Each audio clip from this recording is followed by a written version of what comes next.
எல்லாத்துக்குமே ஒரு பொதுவான கேள்வி, காரை நான் எந்த கிலோமீட்டரில் சர்வீஸ் விடணும்? சில பேர் 6000 கிலோமீட்டர் சொல்கிறாங்க, சில பேர் 10,000 கிலோமீட்டர் சொல்கிறாங்க, சில பேர் 15 கிலோமீட்டர் சொல்கிறாங்க. இது வந்து ஓஎம், அதாவது மாருதி ஆகட்டும், ஹுண்டாய் ஷோரூம் ஆகட்டும், அவங்க ஒன்று சொல்கிறாங்க. நான் எதை நம்புறது அப்படின்னு நினைக்கிறீங்களா? நான் சொல்கிறது தெளிவாக கேட்டுக்கோங்க. இப்போ நீங்கள் ஒரு பைக் வச்சுருக்கீங்க, அது ஒரு பைக்கு வந்து ஒரு 150 சிசின்னு வச்சுக்கோங்களேன். அந்த பைக்கை வந்து ஒரு வாட்டி இன்ஜின் ஆயில் சர்வீஸ் பண்ணால் நீங்கள் தாராளமாக 2,000 3000 கிலோமீட்டர் கண்டிப்பாக ஓட்டலாம்.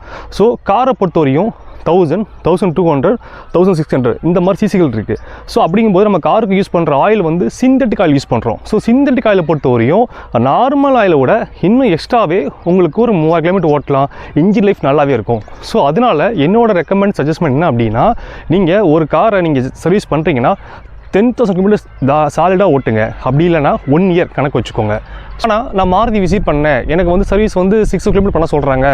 அது ஏன் அப்படின்னா, கண்டிப்பாக அது அவங்க டார்கெட் அச்சீவ்மெண்ட் பண்ணுறதுக்கு தாங்க. ஸோ நீங்கள் 6 கிலோமீட்டர் ஒரு காரை சர்வீஸ் பண்ண அவசியமே கிடையாது, சரிங்களா? ஸோ உங்கள் காரை எவ்ரி 10,000 கிலோமீட்டர் சர்வீஸ் பண்ணாலே போதுங்க.